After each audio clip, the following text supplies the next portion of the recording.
Siapa yang foto? Siapa yang foto? Bocorin dong suara audio dong. Ya. Saya udah tanya. Ya pemirsa, mungkin menjadi pertanyaan yang unik juga, di mana Ahok hari ini ternyata Ahok tetap melakukan ya belusukan ya, kampanye juga hari ini, dia mendatangi warga kawasan Pluit. Saya pikir bagus kan, karena biar aja kan tadi kemarin yang kerja-kerja, yang demo-demo, yang sekolah-sekolah, yang sekarang sholat Jumat, ya kebetulan Ahok nggak sholat Jumat, ya nggak apa-apa, dia di masyarakat yang nggak sholat Jumat, warga Pluit, warganya nggak apa-apa, jadi dia nggak biasa aja, kan indahin yang ini, yang sebut indah itu kan tuh, selfie yang selfie itu tidak hanya demo kan, Ahok pun selfie tuh. Benar sekali, jadi memang sepertinya hari ini ya, bisa dikatakan Ahok tidak begitu mengkhawatirkan aksi demo, dalam arti ya memang aksi demo boleh saja sah-sah saja dilakukan sebagai memberikan aspirasi, tapi Ahok tetap melakukan kegiatannya dengan normal ya. Dan ini di kawasan Pluit. Ya, selfie sepertinya ya bersama warga. Menjadi kegiatan yang sering terjadi jika memang Ahok mendatangi beberapa warga atau acara-acara yang biasa dikunjungi oleh Ahok ya. Ternyata kan juga menikmati itu dengan warga Jakarta. Tapi lebih indah lagi kalau justru kalau Pak Ahok berfotonya dengan bukan warga Jakarta gitu kan, dengan pendemo, misalkan pendemo datang, oke bisa berbeda pendapat, dia bisa melaporkan. Tapi kalau selfie bersama kan bisa indah. Bahkan ini sepertinya Ahok juga datang bersama keluarga ini ya di kawasan Pluit. Antusias warga juga begitu luar biasa berfoto bersama Gubernur DKI nonaktif Basuki Cahayapurnama.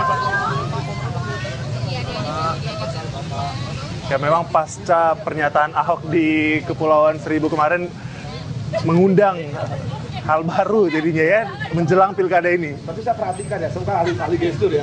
Setelah kejadian itu Pak Ahok juga kan nggak terlalu banyak bicara kan. Ya, kan menjaga juga ya sikap ya. Tapi itu bagus saya pikir dengan bahasa yang mulainya Pak Ahok. Kata ya, itu udah bagus. Pertanyaannya kan dia sama. Saya pikir inilah pembelajaran lah ya. Ya ini memang kondisi terkini di kawasan Pluit di mana memang Basuki Cahayapurnama sedang kampanye juga sebagai salah satu agenda kegiatan pilkada DKI Jakarta ya. Bersalaman dengan warga, berfoto, selfie, ini adalah salah satu kegiatan yang memang dilakukan dan bertemu dengan para awak media, wartawan di sana. Eropa lebar. Tapi kita harus perhatikan kebiasaan orang kita kan, ruko-ruko ini kan tempat tinggal mereka juga. Kayak nasabah bank ini, dia mengeluh mobil nggak bisa parkir. Dia kan mubazir. Dulu kan mobil bisa parkir di dalam, orang mau pulang bisa di dalam. Dia bikin gitu tinggi, parkir di sini, bikin macet. Ganggu jalan gitu mas. Iya harusnya kan orang mau datang, ini kan kalau mau bikin tuh masih rendah rata. Sekarang dia udah terlanjur salah, makanya saya bilang depan nggak boleh. Jadi dia harus bikin tempat tanjakan naik, jadi orang bisa muat. Jadi kadang-kadang kita ini buat proyek itu tuh nggak, asal proyek nggak mikirin fungsi. Tanya aja tukang parkir lebih pintar daripada kita. Tukang parkirnya bisa bilang, ini kalau rendah pas, nanti bisa naik dikit diatur, orang jalan kaki diatur gitu loh. Nggak mungkin bongkar ini, cuma kita minta kontraktornya kemudian Pembangunan Jaya, BUMD juga untuk nambah buat untuk nyamai buat turun lah. Nah, jadi kita kalau lihat cuma laporan WhatsApp kan nggak tahu juga. Walaupun saya tinggal dekat sini. Nah, yaudah pas cuti ya udah saya perhatikan proyek-proyek yang bermasalah. Ini laporannya paling banyak. Jadi trotoar kita lebar, satu pihak orang senang, tapi kok banyak yang mengeluh. Di Balikpapan juga ngeluh, di Roksi juga mengeluh. Rupanya memang dia nggak mikirin fungsi. Ngapain lu bikin trotoar bagus, orang nggak bisa parkir di dalam. Ini kan rumah orang, ngaco banget gitu loh. Ini main hajar aja lagi, bukannya ngomong dulu. Tapi dia udah tahu, udah saya tegur. Ya depan harus diperbaiki. Saya yakin semua orang Muara Karang senang trotoarnya bagus. Tapi ya fungsinya jangan dipotong dong. Masa saya mau pulang nggak bisa parkir terus dipotong.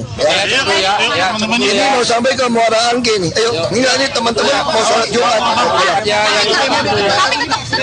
Jalan ya Pak ya, meskipun Pak Ahok tetap jalan, Pak Ahok meskipun hari ini ada 4 November tetap jalan. Sorry. Fotonya Pak. Mana Tolong fotoin, makasih. Oke. Aksi damai gimana Pak? Aksi damai tanggapannya Pak? Aksi damai. Ya, makasih Pak. Sukses Pak.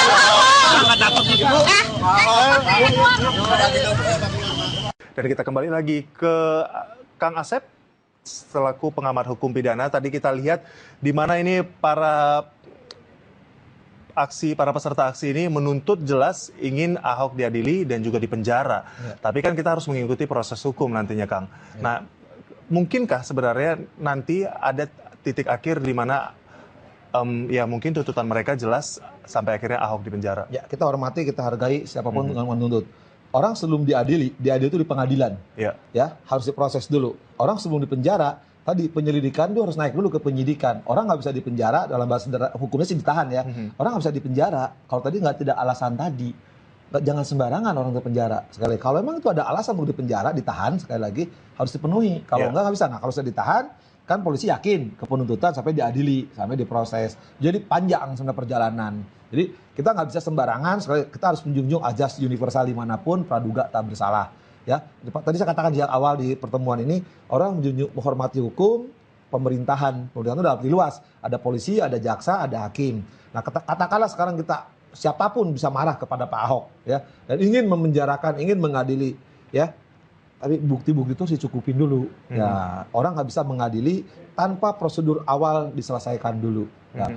Tidak bisa ujuk-ujuk langsung mengadili, nggak boleh. Ada di kepolisian dulu, itu juga ada penyelidikan dan penyidikan, ada nanti di penuntutan, atau juga ada pra penuntutan, ada di pengadilan. Jadi kalau sinetron masih panjang. Baik. Tapi mungkinkah ya mungkin Ahok kembali melaporkan pihak-pihak tertentu yang dianggapnya? Kalau saya sebagai pengamat hukum, sekarang kan suka ada kalau ketika misalkan Mas Yo bilangan Asep ABCD, saya nggak suka lapor, udahlah. Demi keindahan kebersamaan ya, sekarang jangan biar suasana tambah panas. Sekarang sekali lagi, saya nggak kenal sama Pak Ahok, nggak sama Pak Ahok. Sekarang ketika Pak Ahok ini diinin, udahlah, Pak Ahok konsentrasi aja pilkada lah. Saya pikirkan hadapi pemeriksaan di Barreskrim, Senin dipanggil, lalu beri keterangan.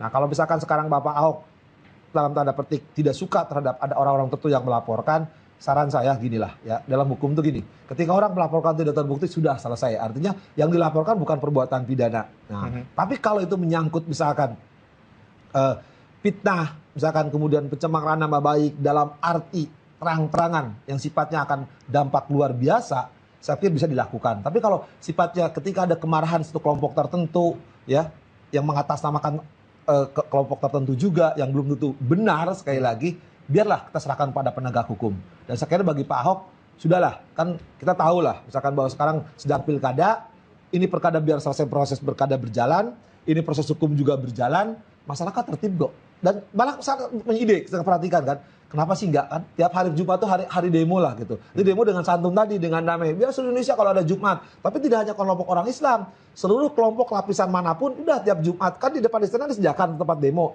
Saya pikir nanti di Bandung, di Ujung Pandang, di Medan. Nggak apa-apa demo. Tidak hanya demo, misalkan tidak hanya demo hal-hal yang kayak beginian. Misalkan bagaimana pemerintah tidak melayani masyarakat, tidak mementingkan kepentingan umum. Atau di sini sekarang lagi musim pungli merajalela, demo, kasih tahu aja. Kan itu juga lebih indah kan. Tapi sekali lagi, dengan santun, dengan damai. Bila perlu sama-sama kan, kalau hari Jumat pegawai negeri, karyawan, olahraga. Nah sekarang, kelompok tertentu sambil olahraga, sambil main, sambil jualan, interaksi kebersamaan. Dan saya kira demo-demo semua, termasuk demo masak. Tidak masalah untuk menyampaikan pendapat opini. Dan juga harus itu. Karena konstitusi menjamin. Saya kira tidak hanya untuk perkara Ahok ya. Seluruh wilayah tiap Jumat kenapa untuk dijadikan demo? Habis demo misalkan beribadah, yang orang Islam sholat, yang orang non Muslim juga misalkan ke gereja atau ke vihara. Kenapa enggak kok? Saya kira itu dilakukan apa-apa. Jadi demo itu jangan misalkan kelompok-kelompok tertentu bawa lihat demo, wah ada kerusuhan. Tapi sebaliknya, demo pun jangan bikin rusuh. Ya, tapi jadikan arena ini ketika kebebasan berserikat, berpendapat untuk disampaikan. Ya kita kan setiap hari Jumat, kenapa enggak? Biar aja kan, maka jadi hiburan bagi kita menurut saya. Tapi sekali lagi, jangan sampai aturan hukum tadi diintervensi, ditekan, atau juga fitnah, kemudian juga sifat-sifat yang akan memecah belah bangsa. Janganlah. Saya kira akan indah kok. Soal demo dilakukan tiap kota, sangat menurut saya. Tiap Jumat nggak apa-apa kok. pemerintah juga bisa ngejang kebakaran jenggot sama. Ketika ada orang demo menyampaikan aspirasinya, ya biar diproses. Tapi sebaliknya yang demo pun harus bertanggung jawab.